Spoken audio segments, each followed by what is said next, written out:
We appreciate you joining us tonight for our first of this kind virtual coaches clinic. I'm very excited about our speaker tonight and the topic. I think you will really enjoy it. First, I just wanted to run through a couple of Zoom kind of housekeeping tips. First of all, everyone is on mute, but if you do have a question, please post your question in the Q&A box within the Zoom rather than in the chat box. That will help us to organize questions and to keep track of which questions we've answered. Also, along with that, if we don't get a chance to answer all of your questions tonight, we'll work through answering those either through social media or perhaps another event like this so we can take on another topic. So I'm going to turn it over to Nikki Cron, our Behavioral Health Services Director, to introduce our speaker. Thanks, Megan. I'm so excited for everybody to be here tonight. My name is Nikki Cron. I'm the Director of Behavioral Health Services here at Great Plains Health. This topic, mental health and sports, are near and dear to my heart. I'm so passionate about it. I grew up in Sutherland, Nebraska, which isn't too far from here, if you're around here, which most of you are. And I was an athlete in high school. I was also a college athlete at Mid-Plains, and I also played basketball at Morningside College in Sioux City, Iowa. And unfortunately, my senior year of college basketball was plagued with ACL injuries. And it wore hard on my mentality and actually kind of helped me go down this road and wanting to help people deal with their injuries and their mental capacity while they're going through those sort of delays in what they thought their life was going to look like and suddenly having to change and reverse and doing things a little bit differently. I think that mental health is starting to come into the forefront, and I'm really excited that we're going to be able to merge those two things together with mental health and athletics. And I'm hoping that tonight, when we meet with Dr. Alfonzo and he gives you guys a few tips, that he'll be able to kind of spur some thoughts into your mind and kind of get you thinking about how we can help the mental abilities of our athletes, and not only when they're struggling, but to help them get to their optimum performance, which is what it's really all about. Everything that I've learned as being an athlete, I've been able to use in my professional career, which is pretty awesome. Not only as a parent of 4 children, but also as a mental health therapist and a director of a behavioral health unit here at the hospital. So Dr. Alfonzo is the doctor that we'll be speaking with today, and I'm really excited that we have the opportunity for him to come and speak with us. He's from San Diego. Currently, he's been all over the place. He's had quite a dynamic career working in the military and all over the world, and being able to kind of collectively put a bunch of different kinds of ideas together as far as mental health goes in correlation with sports. So I'm just going to leave it up to Dr. Alfonzo. He'll have plenty to kind of cue you guys in about. So, Dr. Alfonzo. Thank you very much. So I think I'm already mic'd up, so I don't need the microphone. I'll leave that with you. Put the drink. Thank you very much, Nikki, and thank you again for giving me this opportunity to speak with you all, and I appreciate your attendance and participation. I was on call last night and did get some calls throughout the night, so if I slip up or stammer at all, I'm just going to blame it on sleep deprivation and not so much the ring rust of having not spoken in front of a good audience in a while. So hopefully I do well today and can help provide you with some helpful information.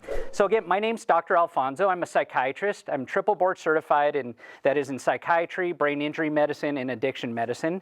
And I'm going to talk about the mind-body connection, which is really at the crux of not just sports performance, but performance across all spectrums: academic, music, entertainment, just life performance. So a lot of these concepts that I'm going to cover aren't necessarily just for the rodeo, the basketball court, or football, track, or whatever. These are things that can be applied to some degree, even while in California, maybe it's not a good example here, but while stuck in traffic. I'm used to always trying to deal with patients who have issues with road rage and how that comes out when they're fighting in the cage or maybe on the football field.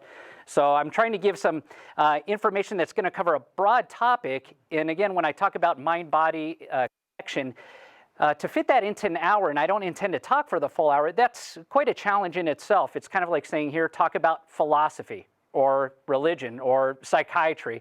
There are so many nuanced points to it. I'm going to try to hit upon a lot of them.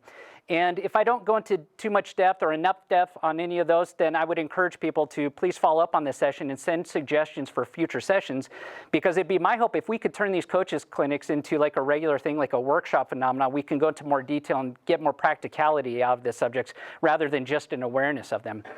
So that's just my intro there, but I wanted to open with a quote. You all are familiar who Yogi Berra is? Hall of Famer, professional baseball catcher. One of his quotes I like is, "Baseball is 90% mental. The other half is physical." So I just do the math on it. But it's very true. It's everything we do is mental driven.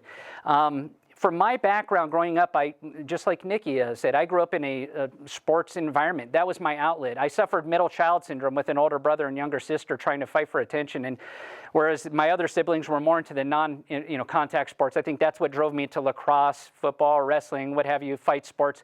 My background's probably most extensive in martial arts, including mixed martial arts. My last big competition for anything seems like eons ago, but was back in 2005 for the 2005 East Coast Grappling Championship. So got my bronze medal at in the Masters divisions for that, and then after that, it's been a bit downhill since. So for orthopedic reasons, not mental reasons.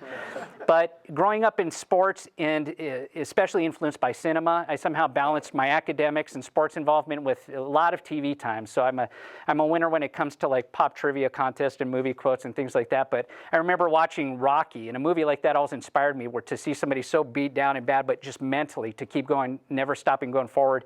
And I used to think I could apply that when I'd get into like physical altercations with my brother, but reality never quite matched up. But still trained and pursued these things. And then I had a chance to be in the military, and I had a pretty unique career for the military in that the majority of my time was in the operational setting. So even though I was a doctor, it wasn't until my final tour, going back to just 2016 until 2020, that I actually worked in a traditional doctor setting and was the department head for substance abuse rehab program and a director for the inpatient mental health program at Balboa in San Diego. The rest of my career, though, was spent with the Marines. I was in CAMIs and deployed with the Marines, and as well as with the aviation squadrons. I was a flight surgeon, so I was trained in aviation medicine, so I spent time also working with the aviation personnel, who, again, is a demanding environment that people have to be on their top, have to be on their top edge, I guess, for performance. And I wanted to go back to one thing that was unique in that experience was during one of my first tours with the Marines, I was what was called the Oscar Psychiatrist. I was one of the first one of those, and it was a novel program the Marines had stood up really earlier on into the war for Iraq and Afghanistan, where it was the idea to embed a mental health professional with the Marines to help reduce stigma and to be seen out and about in the community, just like for having a team trainer or having a trained physician with the team. So they travel, they get to know, and there's that familiarity between the athletes or the performers or competitors and the people who are there to provide their services. And being with the Marines, being an Oscar Psychiatrist, it's a bad acronym. It stood for OSCAR. It was Operational Stress Control and Readiness. My job wasn't so much to treat the psychiatric conditions or the things that happen to the right of the blast, we say, after the incident or once they've developed mental illness. The general's, basically his directive to me was to prevent mental illness, to improve resiliency, to optimize peak performance with our athletes. So I was out doing treadmill therapy with guys. I was on the range and deploying and doing all these things. But one of the neat things is my office was set up at Camp Hansen on Okinawa in the same building just down the hall from our sports medicine clinic. And they really followed that warrior athlete model. And that just drove my interest more and more in not only sports psychiatry and military psychiatry, but also helped me realize the overlap between it. So what our warriors do, maybe in a more lethal fashion and at risk, but trying to encourage that top performance, but that translates into other areas of our life like sports. So probably too much about myself. If I go on too long, you feel free to keep me moving. I apologize. But the mind-body connection, it's just, it comes down to all things revolve around it. And I would challenge somebody to pose an example where there isn't a connection there that doesn't play a role in either performance, daily life, or elite performance with sports, or even club-level sports or with kids. Sports are important too. You look at what sports can provide as far as giving people a sense of proficiency, mastery, confidence in the skills they've learned, learning leadership, and arguably more importantly, followership. But also, aside from communication and social skills, when you look at adolescence, during that age, that's when the brain is, at that time, encoding a neural network in the prefrontal cortex. I'll try not to go too doctor talk on it. That essentially is setting up, encoding a sense of identity as well as social and moral conduct. So that's our prefrontal lobe. We're setting up like how we should behave and interact with each other. In adolescence, too, is that prime time for being involved in sports to help develop those things in the healthiest fashions rather than just in a void, somebody being alone in a room or on their own, not getting that social stimulation and interaction that will help them be a healthier, better rounded person. And you consider the benefit of sports and where that's evolved into sports as an industry. look at the numbers that are involved now. It's no small investment. The gross revenue for the NFL recently, the NFL remains the highest gross revenue professional organization around the world, making in close to, it's at least 13 billion annually, but it was getting close to 16 billion before COVID, followed by like Major League Baseball, NBA, and then lowers hockey and other things like Premier League and Nippon League, Japanese baseball, and you can go down the list. But you look at what is being recognized in sports for what used to be taboo, talking about mental health and feelings, that's flipped. People are looking at the total athlete. It does no good to have somebody who's a premier athlete who doesn't have their head on right, who remains a liability and a financial cost to the organization, such to the point now like the NFL has a total wellness program, and basically their statement or their vision is to enhance the well-being of the NFL community in areas of physical, emotional, spiritual, social, and financial health. It's interesting there because you look at how many people get distracted off the field because of some of the financial crises they create for themselves. The UFC, the Ultimate Fighting Championship, just a few years ago in 2017, opened up in Las Vegas a dedicated performance institute, which is like a haven for our trainers, and it also looks at research and collaboration with UNLV, I believe, University of Nevada, Las Vegas, as far as for advancing the sciences, neurosciences for head injuries and long-term consequences for athletes over time. And just we're looking more and more at what we can invest into the brain for not just the performance, but just the physical outlet that athletes can have when, again, they have their heads on straight. Look at, I like to bring up as an example, I'm jealous of his job, but does anybody here know who Dr. Todd Stoll is? Dr. Todd Stoll, I think he got the position in 2015, but he's basically the Husker psychiatrist. He's the Nebraska director of sports psychology. And if you go on any YouTube search, you can actually bring up bits where he's talked on, and you can see how his role isn't just in making sure people are dealing with depression or ADHD and things like that, but dealing with the distractions too, like social media, negative posts and how that's actually affected some of the Husker football players. There's also one of my idols, Dr. Dave McDuff. He's a retired Army lieutenant colonel who is a psychiatrist and an addiction specialist, pain specialist, who is the psychiatrist for the Baltimore Ravens and Baltimore Orioles and works with a lot of collegiate level clubs and just all throughout on the East Coast. But to see a dedicated team psychiatrist like that, especially for certain teams, whereas we're used to seeing, here's the team physician or the team orthopod, now we're seeing more and more, here's the team psychiatrist or the sports psychologist. It becomes a very real thing. Whoop. Yeah. Okay, so it's become more of this reality that we're seeing more and more. So the mind-body connection, let's talk about in some of the ways that our mind can affect our body performance. So we've heard the phrase getting butterflies in our stomach, and really sports psychology or working on those things is geared towards trying to teach those butterflies to fly in formation. If anybody has a doubt about the mind-body connection, I bring up panic attacks. Or even now, just for somebody to do public speaking, you get a little bit of the nerves, sweaty palms, or the shakes, or the stuttering or stammering. So even now I can evince the mind-body connection for you, hopefully hiding as best I can. But when you have an individual who goes from being under-aroused, which may be leading to suboptimal performance, when somebody's in the optimal arousal state where they're awake and alert, that's when we see optimal performance.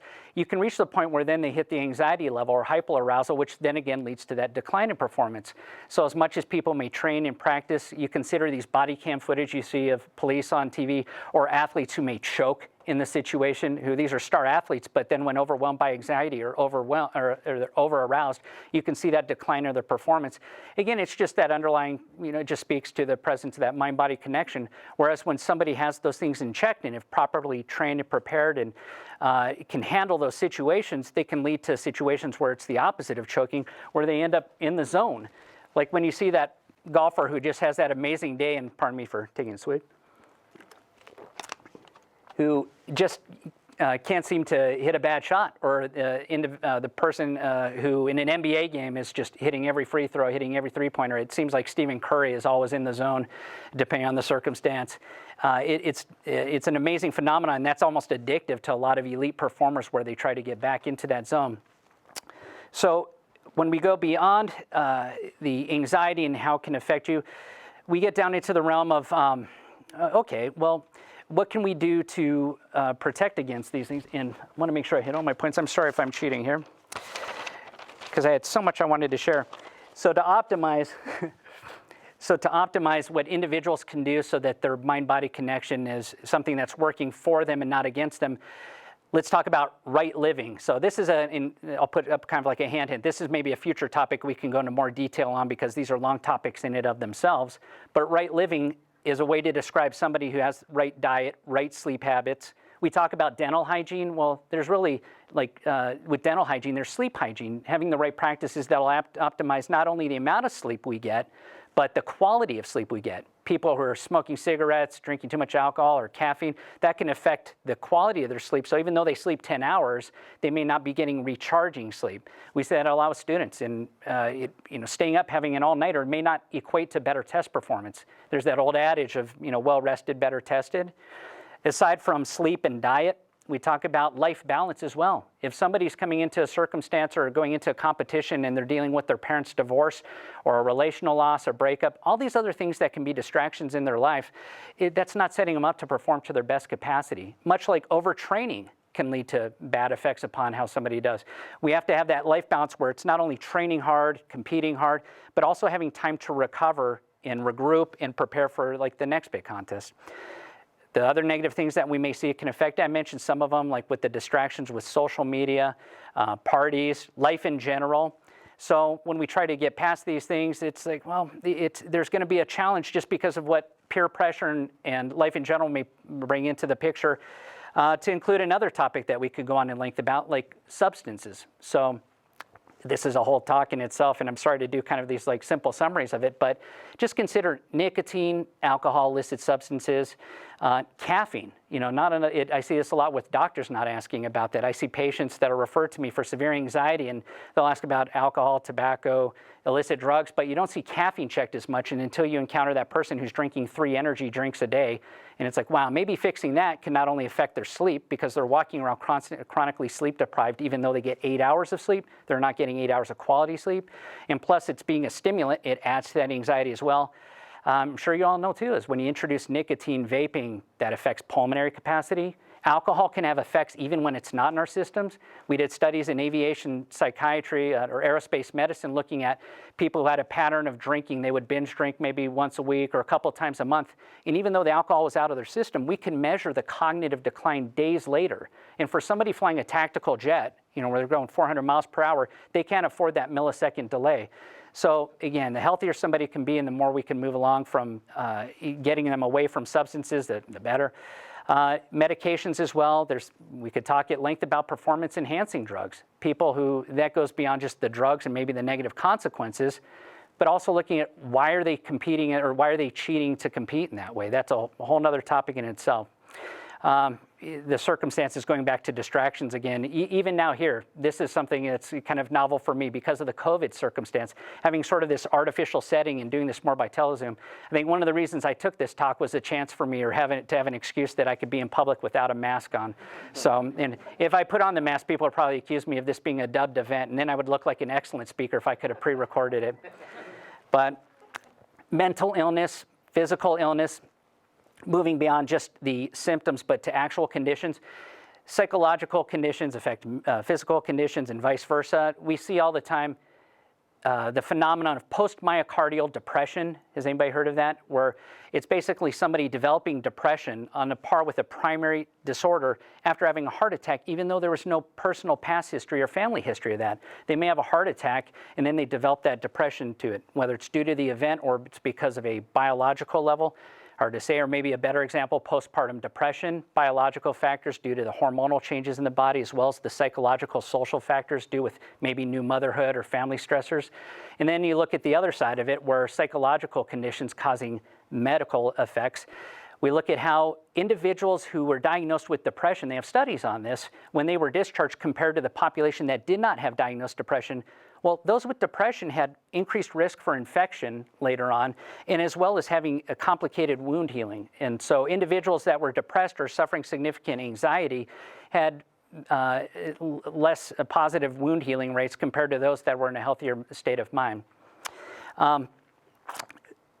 Moving past that, and I apologize for jumping again, I do this too much. We have so many good things I want to share. If I'm going to cheat here, maybe I should just hold this with me so I don't look so unprofessional. Stigma being another big important factor to discuss as well. Whether it's involved with suicides or the stigma of mental health. Stigma doesn't have to be just mental health as well. I mean, I've dealt with cases, individuals, female gymnast team, where somebody had like a groin abscess, or if there was herpes and stuff, sensitive topics that affected why they couldn't dress up, suit up, or practice. And then how do they go about that, and how does the coach cover for it? Well, whether it's mental health or physical issues, stigma is best addressed by making sure that we're maintaining proper role modeling, that we're doing good leadership and supporting those individuals, and also keeping in mind that because of how we project ourselves for those that are in leadership positions, whether it's coaches, teachers, parents, to speak negative of mental health or to portray it as mental weakness or anything like that may discourage somebody who's actually suffering from actually seeking help. Whether it's been elite performers in the Olympic level or talking about Medal of Honor winners, elite warriors, it's always amazed me that there's been individuals that close to pulling the trigger or doing something that would have been a permanent solution to maybe a temporary problem because they were afraid of how their leadership or their peers would perceive them. In fact, in the military, they started a campaign just before I rotated out as to the effect of, due to the rise in military suicides, it was basically referred to as the 1,000-mile sniper shot. This is where people who've survived war and combat and have come back, and yet we're still ultimately taken out by the enemy through that consequence. So let's move on to more positive topics. Cognitive fitness. So this is something from my background, and how am I doing for time here? With brain injury medicine, that is something that it's as important as physical fitness. Cognitive fitness is really just achieving a state of optimized ability to reason, remember, learn, plan, and adapt by working out our brain as we would for physical fitness and doing the healthy things, eating right to maximize our brain's potential and getting the right amount of sleep. Then we can sit there and we can improve not only our brain's anatomy, we can help how our brain is developing, but as far as for the neural networks, cognitive ability, but it can also prevent long-term deterioration. Individuals who are more cerebrally engaged doing cognitive fitness, whether through puzzles, skills, learning new skills, practicing different languages, music, are going to have be less likely to suffer the consequences of onset of dementia later on. And these are all things that are being looked at not only by the National Institute of Mental Health, but National Institute of Health. And so we can do these sort of cognitive therapy or cognitive fitness training. It's as simple as doing Sudoku, using your non-dominant hand for common skills like brushing your teeth with your left hand if you're right-handed, trying to memorize new things. You see this in the living facilities where they when the Wii was really popular, the Nintendo Wii, using this for our elderly or geriatric population to keep their brains fit. So that's one thing to work on. Another topic that could be explored further in the future is how a person's oriented or motivated in the activities they do. That ties to the mind-body connection as well. If somebody is extrinsic motivated versus intrinsic motivated, that is to say they're motivated more by the capturing wealth, fame, success rather than doing something to better themselves or out of the personal enjoyment, well, that may affect how they handle losses or defeats. If you ever seen two runners that finish the race at the same time, one celebrating and the other has his head down, why is that? Well, one maybe wanted the win and the gold medal and not to share it. The other one may have looked at it as, well, they were process-oriented or they were intrinsically motivated to, hey, this was a chance to better themselves. And that ties into what I started to speak about a second ago, orientation, whether somebody is results-oriented or process-oriented. That's really the difference between the focusing on the destination versus the journey. Somebody who's results-oriented, you may never reach that destiny. You may never win that gold or whatever. How's that going to affect their interest to compete or continue to train in that event versus somebody who is more process-oriented, they're interested in the journey. If they don't get the gold medal, but they're improving in their life and they're attaining other healthy skills, that's a healthier mindset. Another thing that we could talk at length about is goal setting. It sounds really simple, but goal setting is something that people just overlook. To make it a regular practice, and it's something that the more you do, the more likely you're to have consistent performance, to also achieve success with it, rather than just going about blindly like, all right, I'm going to go into playing football this season, or I'm going to just jump on the ball and try to do the best I can. If somebody sets a goal to it, and there's a smart way you can do that, actually using an acronym called SMART. Has anybody heard this before? SMART. It's a way to sort of frame your goal so that you can go about it in an intelligent manner, with S standing for having a specific goal, to sit there and just say, I want to be the best runner. that's nebulous. It's too broad. Are you talking about being the best sprinter, fast runner, or a marathon runner? It's being the best runner. It's hard to beat Usain Bolt, but also win the Boston Marathon. It takes two different types of bodies, two different types of goals. The M for SMART is measurable, having a measurable goal, something that you can measure. If your goal is losing weight, well, okay, what's your goal weight, and what's your goal each week to go by? A, something that's achievable too. So having a goal that's realistic is important as well. And R stands for relevant. If somebody is a professional marathoner, but their goal is I'm going to become the best marathon runner by winning a hot dog eating contest, that's not a relevant goal. That's going to probably distract them from where they're going. And T stands for time-based. Having a time-based goal is important as well, rather than just an open-ended goal. We want something that's time-based so you can work towards that goal in a smarter fashion. Aside from setting goals, there's relaxation breathing. There's a progressive muscle relaxation. Is anybody trained in that or experienced with it? So I'll try to summarize it pretty quickly, but this is something that we've used with warriors in the military and also with, again, performers at all levels. And we can go into more detail, hopefully, at future workshops, but I'll give a quick primer now. Relaxation breathing has a ton of names. Diaphragmatic breathing, belly breathing. Military likes to put a manly spin on it and call it tactical breathing. But essentially, it's diaphragmatic breathing, breathing from our belly. So if you took a breath in and your chest is expanding, you're doing it wrong. You want to breathe in through your belly. By expanding your abdomen out, you're pulling your diaphragm down and drawing the air in rather than expanding your chest out to draw the air in. And what you do is you breathe in through your nose for 4 seconds through your belly. So if you put your hand on your stomach and you're not moving your stomach, you're doing it wrong. You breathe in for 4 seconds, just remember the rule of fours. Hold it for 4 seconds, and then you let it out over 4 seconds through your mouth. Wait 4 seconds, that's one cycle. Do 4 cycles of that, and that'll help you calm down, it'll help you adjust your rate, especially if you're in that over-aroused state, because there are certain things we can control with our body, but we don't think about. We don't consciously think about our breathing all the time, but we can stop and hold our breath. We can breathe more rapid if we want to. Same thing like with blinking. We can keep our eyes open for a staring contest or keep our eyes closed, but otherwise we don't think about blinking during the day. Well, when we're getting stressed or having that sort of panic reaction or the over-aroused state, what's the heart do? The heart starts pumping faster and our breathing tends to match, just like in a panic attack, and we may hyperventilate. Well, it's hard to will your heart rate down. It's not quite like Will Ferrell in the movie Step Brothers, where he said, I used that ninja technique to slow my heart rate. Maybe there's ninjas out there could do it, but I haven't mastered that yet.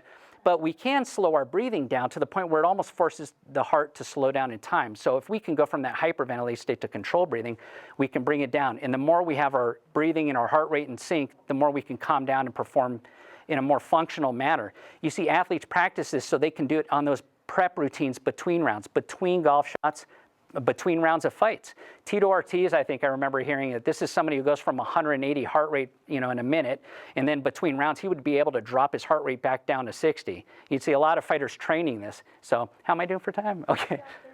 Oh, okay, excellent. Well, I'll keep pushing for now and do as I can. I apologize for the detractions. Hopefully it doesn't distract from the talk. But and this is something, again, where we could devote like a seminar to for practicing and showing different types of breathing exercises as well.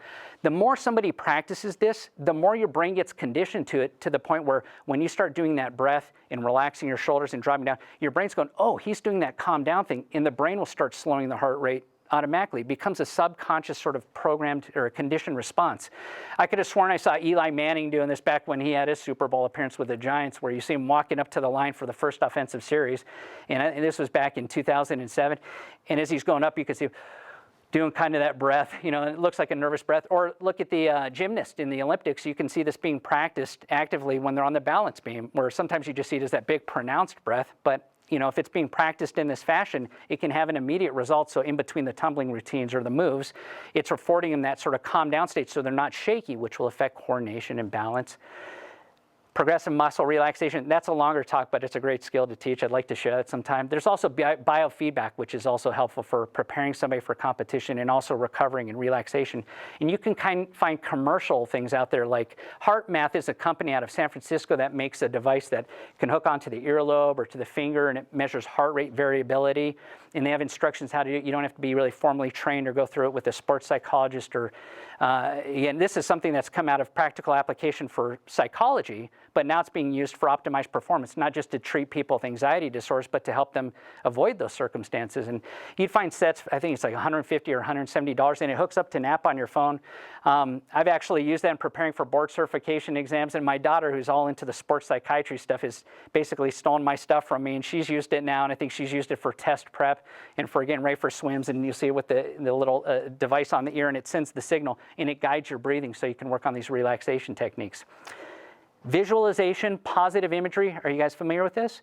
I was first introduced to this like back in the 80s reading Chuck Norris's autobiography called Inner Strength, where he talked about visualizing things before fights. And at that time, I was really heavy into Tang Soo Do martial arts, which is his style of karate. And so he was a role model of mine. But before fights, I would practice visualizing what I may encounter. If the opponent comes at this way, what would I do? And just going through that mental rehearsal, and the more realistic it is, using all 5 senses, the more your body's primed for that. There's functional imaging studies that have shown just how our brain reacts to it compared to like the studies they're able to obtain for somebody actually doing the action, swinging the bat or going through the motions for a free throw versus somebody imagining it in their brain. They're activating the same part of the brain for that sort of sensory part of the brain and the executive functioning part of the brain, just not the motor side, where it primes it's rehearsing the brain so that when it comes to that moment, it's already in the mode for it. A lot of successful golfers talk about having that technique when they're walking up to the shot, visualizing the swing, visualizing the shot.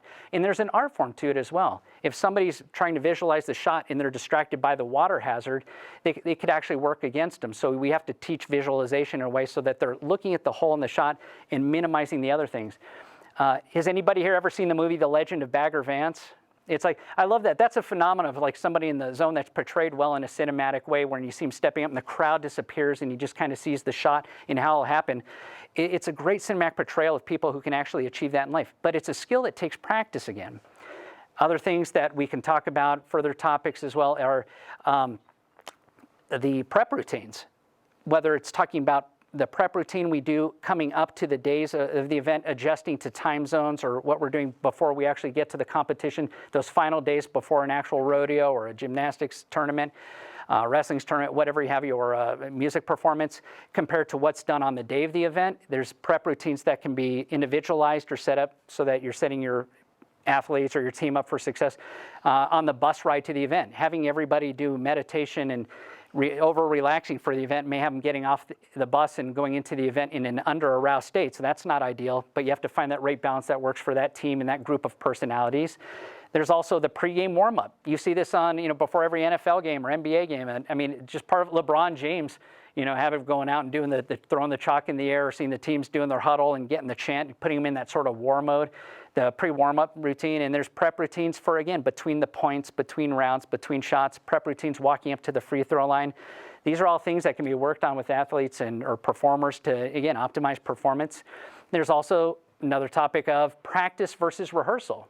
So is there really a difference? Practice is a way to define improving skills for a specific aim. We talk about individual or team practices. Consider somebody practicing their field goal kick or their free throws. But when we go into rehearsal, now we're talking about preparation for the competition or performance. Until that person's doing that in a scrimmage or in the heat of the moment, the skill that they've practiced may not translate into real-world performance or success. This is a lot of the fun stuff that I've done with club sports and performers, is coming up with sort of unorthodox ways to rehearse the situation and get them set. And this was stuff that I brought with me from my military side. That's what the military does. I mean, it's not just enough to go to the shooting range, but to go out and do live fire action drills, walking through the motions. So I remember one high school team that I worked with, and to prep a kicker who was easily iced, basically they tried different things with, at the end of the practice, having all the other players gather around in a semicircle behind him, and I've seen NFL teams do this, and basically try to harass or heckle him to break his focus so that he could focus on the kick. And when he got successful at that point, they upped the stakes to where if he makes the kick, it's 5 less sprints for the team. And now he has it right on his shoulders, like, oh, if I miss this, now the team's going to be down on me. So then they would add mental pressure. But when it came to game time, it was nothing. He was already used to shouldering that sort of pressure. Let's see, what else is there? It talked about the prep routines. I'm running through my head. I apologize if I'm doing it in a scattered fashion. Time flies by. Like I said, I could talk too long up here. Injury loss, pain distraction, recovering from defeat, that's another thing to consider in itself. And part of what I talked about earlier, like intrinsic and extrinsic motivation, may tie into how people handle their victories or their defeats. There is such a thing as a sore winner. But when we talk about defeat, maybe we should frame it as it's not necessarily a loss. There's no such thing as losing. I like what Conor McGregor, a UFC fighter, said. He wasn't the first to say it, but he said it the most, is, there's no losing, there's only learning. Approach with that mindset, then we can see like, hey, this is a positive thing for, continuing in whatever the endeavor is for sports or music. There's 17 million sports injuries annually in the U.S. alone. So, you could probably speak to some points to our orthopod. And so when you consider the impact of loss as well, how that affects an individual's confidence, sense of identity, self-esteem, there's an art form for recovering from loss. The team that alienates the person because they're now broken, those are the individuals who may not recover. And you hear this in the news or on ESPN about the individual, like he didn't come back the same. Then you hear about others who come back, like the $1 Million Man, and like he's been better ever since he had his knee reconstructed for the 5th time or whatever. And it's just, why is there that difference? Well, it comes down to the difference in how they recovered in their own mind-body connections.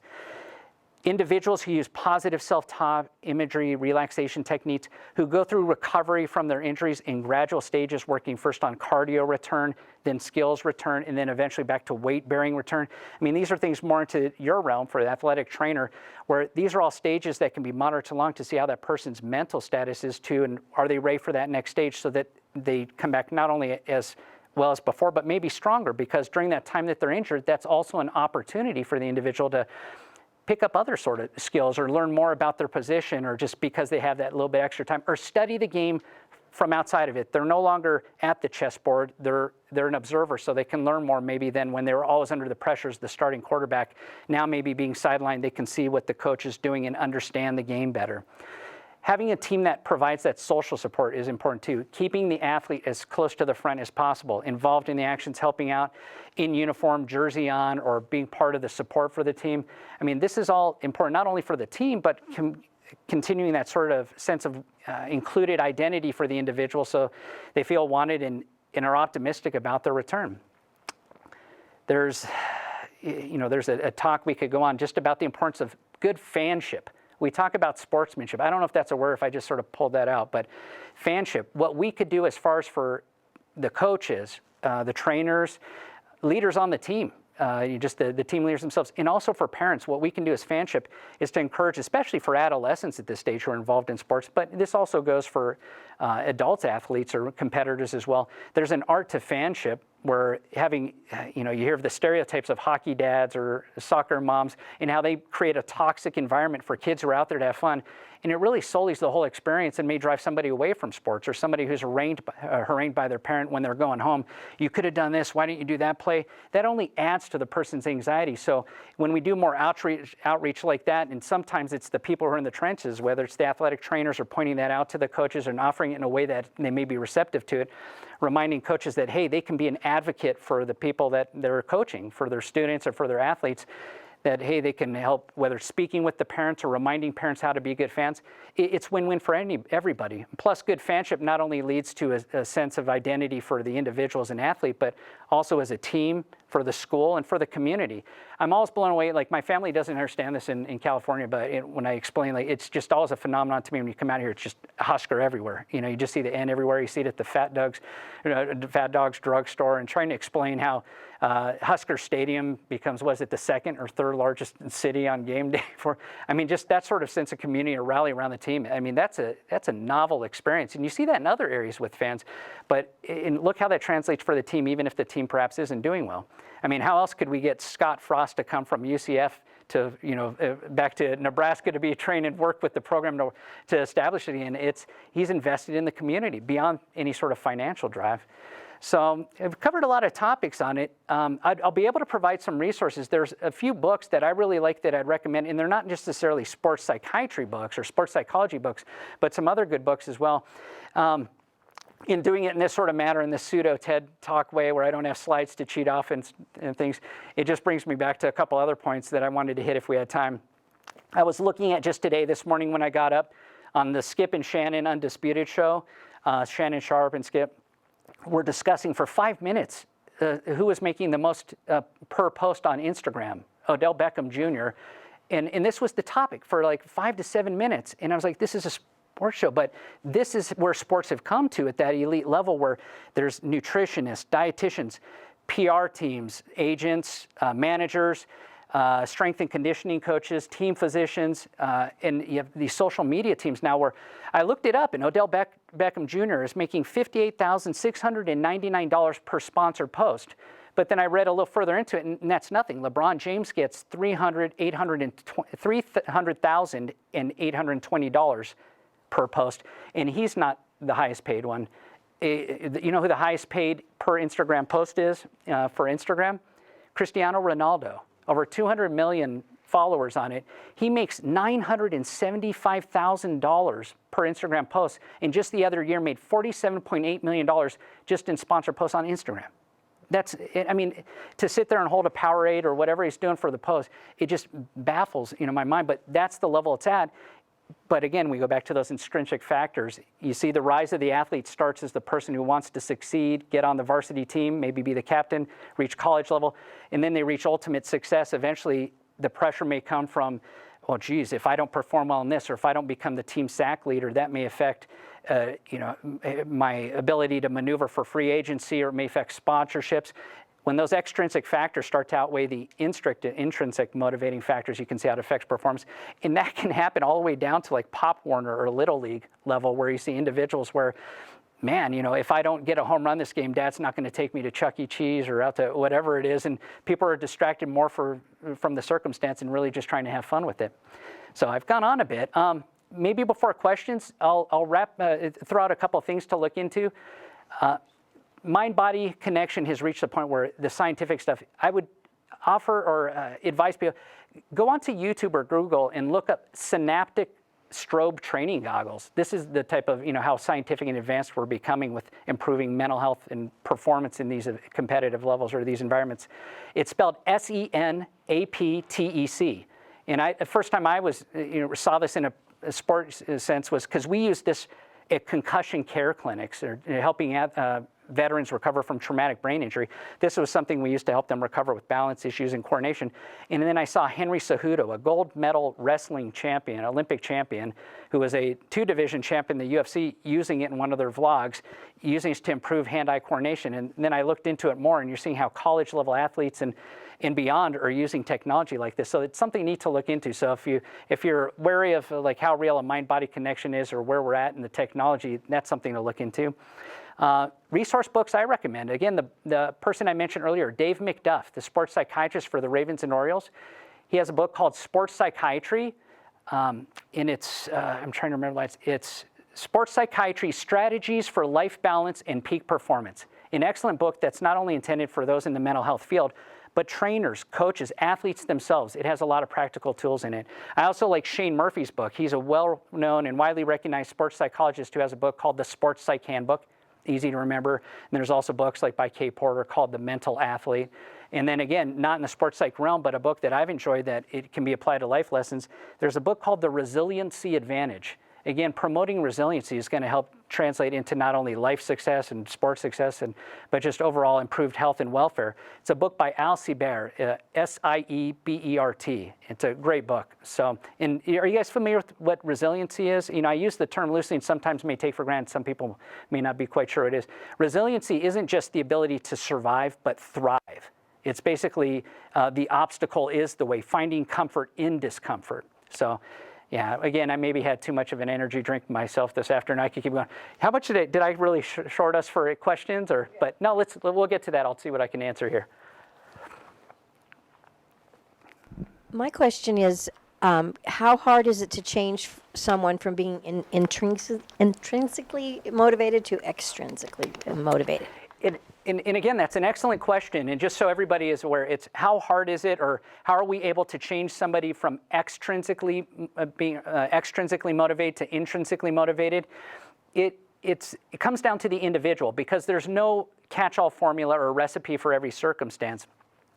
And you have to look at the setting too. Is this a team that's oriented that way? Because if you're addressing the individual but not the team, that sort of community shared mental approach, it's like trying to talk somebody out of alcoholism while they're at the bar. So that may be the first start, because then you're not targeting a single individual first. When you change the atmosphere, or just kind of the shared system or values within the team, if it's a team environment, you're more likely to have that translate into success for the individual. When people are sort of grounded again that, hey, why did we get into this? What are we doing? And again, you can use sort of factual reminders. When we started getting focused on who's got the most Instagram posts or how much they're making or who's getting the most time or the top 10 plays or who's on the front page of the school's weekly newspaper or whatever publication, when we get focused on those things, we start to forget the fundamentals, and that may degrade the performance over time or lead to poor performance because people are more worried about getting that new, they want to land five 3-pointers in a row, and they jeopardize the team's victory because they're taking silly shots that, maybe they should have passed the ball off. So approaching the team as a whole, if it's with an individual, this is maybe in a golfer setting or something like that. Again, it's reminding what was the formula that got them to the show, going back to those basics. And it's hard to divorce somebody from the trappings they get with that success and fame, but to maintain, often it's that bottom line for reminding, well, to achieve that again or maintain it takes being that sort of grounding in the intrinsic motivation. Even talking about this, bring it to the foresight or to their foremind where somebody realizes that their motivations or why they're doing something may have shifted. If they're not aware of it, just sort of bringing that to somebody's awareness can have an effect on it as well. It's just like, wow, I didn't consider that. I'm fighting for the wrong reasons or playing for the wrong reasons. So hopefully that answers. Other questions? Yep. What have you seen with like challenges for athletes and like some strategies for coaches in response to like all the effects from COVID? Oh, that when we first met to have this talk, that was my first impression. Is like, is this to address the COVID issue? Because that's a talk in itself, and it's as far as for strategies, apply that old Marine adage: adapt, improvise, overcome. And we've seen teams do that, just like the hospitals had to adapt its practices for how we have access to care. Maintaining that access, I mean, look at the explosion we've had with Zoom. Now, it's become a meme in society itself where we have commercials making fun of people walking out in their underwear because they thought it was a Zoom meeting and stuff like that. But having team huddles or whether it's the offensive huddles, and again, I'm using a football metaphor, but having that connectedness or maintaining it is going to be helpful. But also challenging the athletes to, well, again, you don't necessarily need the gym to maintain the physical gains you've had. That may be ideal, having that sort of equipment, the access to those sort of scientific tools or things that higher level programs may have. But still, I equate it to, and I use a Cinemac reference, but go back to Rocky IV. You've got Ivan Dragovich. Remember, he had all the science by him. And Rocky going old school, pushing wagons in the snow and doing curl-ups and hanging from the barn sill and all. It's for encouraging people to stay active and having that routine. It's not only a way to get through the COVID, but it's a way to be healthy by staying healthy, and keeping people on as much of a regular routine as possible is important. My children are primarily swimming, and I'd been on them about, well, don't just turn into e-puppets. Don't just be computer zombies now, because school and life has now turned into a computer or a virtual event. Get out and try to stay active with swimming. And that was difficult until the pools opened up. So I don't know how big swimming is as far as for a high school opportunity around for here. But even then, you look at teams like Stanford and Harvard, or these schools where they changed how we approach swimming by doing more land workouts. And so I reminded my kids of that. What you can do in your room, whether it's planking, push-ups, doing other things so you're not losing that physical edge before you get back in the water, or watching strokes or motivational things. Those are things that can help out as well. But maintaining that health, I mean, the more we slack off on those routines, the more we're setting ourselves up actually for COVID infection. Our immune system is affected negatively when we're not working out as much, or if we have a negative attitude. Maintaining a positive role model is also important for the coaches. This is a challenge, but I've seen some coaches and on TV with football respond with just like, this has shut us down, this has affected the team, we can't scout, or we can't do this. Yes, those are negatives, but you've seen others where like, this is another challenge, we're going to pioneer it. I've been really impressed by the Ultimate Fighting Championship. I'm a fan of Dana White because he really modeled the way going forward, and really, I believe, held the first professional event in the COVID era when he held it without the crowds going on, and as well as Vince McMahon with WWE. People may knock on pro wrestling not being a sport, but it's sports entertainment. I mean, it may be choreographed and results determined. I still believe it's real. But what they do, if you've ever worked or been around pro wrestlers, that's a scary business. I mean, there's a lot of, it's amazing. And they created that crowd environment with, if you've ever watched, if you turn on Monday night, watch a pro wrestling show, and you'll see to fill in that crowd that's no longer there, which can affect performance, they created a virtual crowd with televised screens for people coming in on Zoom. So that would have been nice here. I have the people that are here in person, but yeah, if I had virtual crowd to see the other registrants there, it's like, I'm sure I would have had a flawless performance. I wouldn't have cheated and gone to nose. So again, I blame it on sleep deprivation. Other questions? Did that answer the question? Were there other aspects or, okay. Yeah. Oh, hold on. What do you think?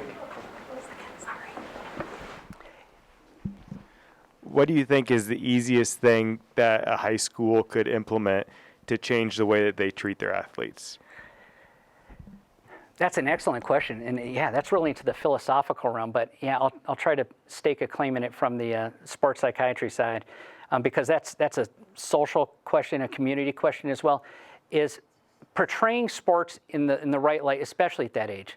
Not advertising as this is a means to escape the ghetto and go on to fame and success there, but going back to like, hey, this is a healthy outlet, just as much as with music in academics. I grew up a strong subscriber to the scholar-athlete thing. I remember I was a voracious reader, still am now, and that's one of the ways I protect against me having pugilistic dementia down the line is I'm a logophile. I love words, and I try to learn a new word every day. So I could rattle off a bunch of different words for depressed, crestfallen, downtrodden. We go through, but I've always been a fan of not just being the athlete or the fighter, but developing the brain as well. And when you see in movies these portrayals of like, hey, it's either or, dichotomous, black and white. You can only have somebody who's the athlete or somebody who's the academic. You can have both.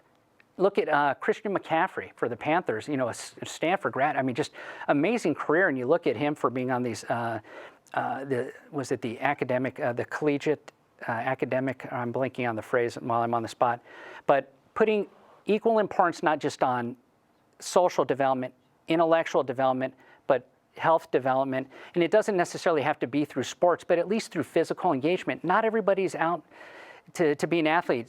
People are drawn to individual sports where there's not a team environment. It's funny how our personalities sort of put us into that realm. People shy from contact sports, and like my children they tried martial arts, but not as much interest in it. And as a father, I didn't fret over that. Me, I enjoyed getting hit for some weird, twisted reason.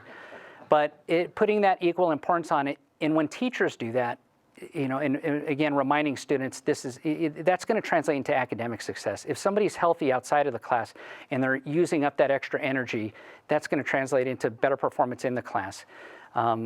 It's the same for the coaches. If the coaches then emphasize the importance of intellectual development, that's going to translate into better performance on the field. It's not a fluke that you have people at higher ages like Tom Brady who go on to record-breaking 7 Super Bowl championships.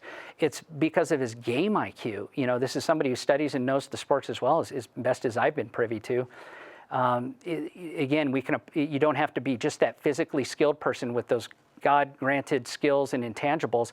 If you can back that up with knowledge and more understanding of the sport and just being sharp all around, the well-rounded individual is not only going to excel in that sport, but it also sets them up for life after sport. So this was a big thing for me growing up. But again, I knew I wasn't going to reach a professional or elite performer sort of level.